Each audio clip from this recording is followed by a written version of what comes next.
Guys, welcome to my channel. ഞാൻ ഇന്നിവിടെ വന്നേക്കണത് ഒരു ചെറിയൊരു പാട്ട് പാടാന്ന് വിചാരിച്ചിട്ടാണ്. കുറെ പേരായി എന്നോട് പറയണു പാട്ട് പാടി നോക്കി നോക്ക്, നീ 4 കൊല്ലം പഠിച്ചിട്ടുള്ളതല്ലേ, നീ ഡാൻസ് കളിക്കുന്നുണ്ടല്ലോ, അപ്പൊ അതേപോലെ തന്നെ നീ പാട്ടും കൂടി ഒന്ന് പാടി നോക്കി നോക്ക് എന്ന് പറഞ്ഞിട്ടാണ്. അപ്പൊ ഞാൻ വിചാരിച്ചു, അമ്മയും പണ്ടത്തെ ഒരു ഗായികയാണ്, അപ്പൊ ഞാൻ വിചാരിച്ച അമ്മേനെ കൊണ്ടും ഞാനും കൂടിയിട്ട് ചെറിയൊരു പാട്ട് പാടി നോക്കിയാലോ എന്ന് വിചാരിച്ചു. അറിയില്ല എന്താവുന്നുള്ളത്, സപ്പോർട്ട് ചെയ്തോളൂ. ഓക്കെ, തുടങ്ങമ്മ. തുമ്പിവാ തുമ്പക്കുടത്തിൻ തുഞ്ചത്തായോ ഞാലിടാം, തുമ്പിവാ തുമ്പക്കുടത്തിൻ തുഞ്ചത്തായോ ഞാലിടാം. ആകാശ പൊന്നാലിനിലകളെ ആയത്തിൽ തൊട്ടേ വരാം, ആകാശ പൊന്നാലിനിലകളെ ആയത്തിൽ തൊട്ടേ വരാം. തുമ്പിവാ തുമ്പക്കുടത്തിൻ തുഞ്ചത്തായോ ഞാലിടാം, തുമ്പിവാ തുമ്പക്കുടത്തിൽ തുഞ്ചത്തായോ ഞാലിടാം.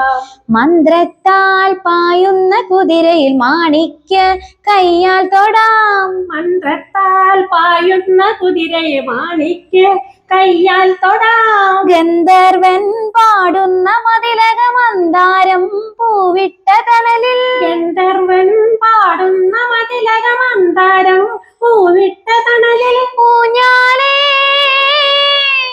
പാടാമോ, ഊഞ്ഞാലേ പാടാമോ, മാനത്തെ മാമന്റെ തളികയിൽ മാമുണ്ണാൻ പോരാമോ നമുക്കിനി. തുമ്പിവാ തുമ്പക്കുടത്തിൻ തുഞ്ചത്തായോ ഞാലിടാം, തുമ്പിവാ തുമ്പക്കുടത്തിൻ തുഞ്ചത്തായോ ഞാലിടാം. അപ്പോ ഞങ്ങളുടെ പാട്ടില് കുറേ മിസ്റ്റേക്കും കാര്യങ്ങളൊക്കെ ഉണ്ടെന്ന് ഞങ്ങൾക്ക് അറിയാം.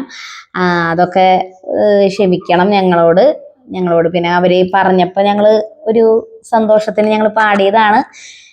ഞങ്ങൾക്കും താല്പര്യം ഉണ്ടായിരുന്നു പാട്ടൊക്കെ പാടാൻ, പക്ഷെ അത്രയ്ക്ക് അങ്ങോട്ട് ഗഡ്സ് ഇല്ലാത്തത് കൊണ്ടാണ് പാടാഞ്ഞത്. പിന്നെ എല്ലാവരും നിർബന്ധിച്ചപ്പോൾ നമ്മളൊന്ന് പാടി നോക്കിയതാണ് കേട്ടോ.